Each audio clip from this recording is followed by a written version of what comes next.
बिस्मिल्लाहिर्रहमानिर्रहीम। फ़लस्तीन में बसने वाले मुसलमानों का रसूल अकरम सल्लल्लाहु अलैहि वसल्लम के किबला अव्वल यानी बैतुल मुक़द्दस से तल्लुक़ बड़ा अजीब व गरीब है। फ़लस्तीन की कोई भी बड़ी तकरीब हो, किसी भी यूनिवर्सिटी ने डिग्रियां देनी हों, वो अपने प्रोग्रामों को मस्जिद अक्सा में अरेंज करके अपने लोगों का तल्लुक़ इस मस्जिद से जोड़े हुए हैं। ज़ेरे नज़र वीडियो में पोस्ट ग्रेजुएट की डिग्री लेने वाले कुछ स्टूडेंट्स को आप देख रहे हैं। ये स्टूडेंट मस्जिद अक्सा में अपनी डिग्री रिसीव करने के प्रोग्राम को अटेंड करने जा रहे हैं। एक तरफ इसराइली फ़लस्तीनियों को मस्जिद अक्सा से तोड़ने के लिए हर तरह का हरबा इस्तेमाल कर रहे हैं।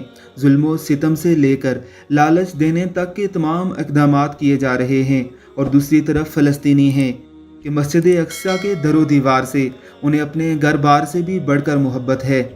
इस मुक़द्दस तकरीब में डिग्रियां लेने वाले इस मस्जिद से जिस वालिहाना मोहब्बत को अपने दिल में लेकर जाएंगे वो तो बस यही जानते हैं। आपको ये वीडियो कैसी लगी है हमें कमेंट बॉक्स में ज़रूर बताइएगा।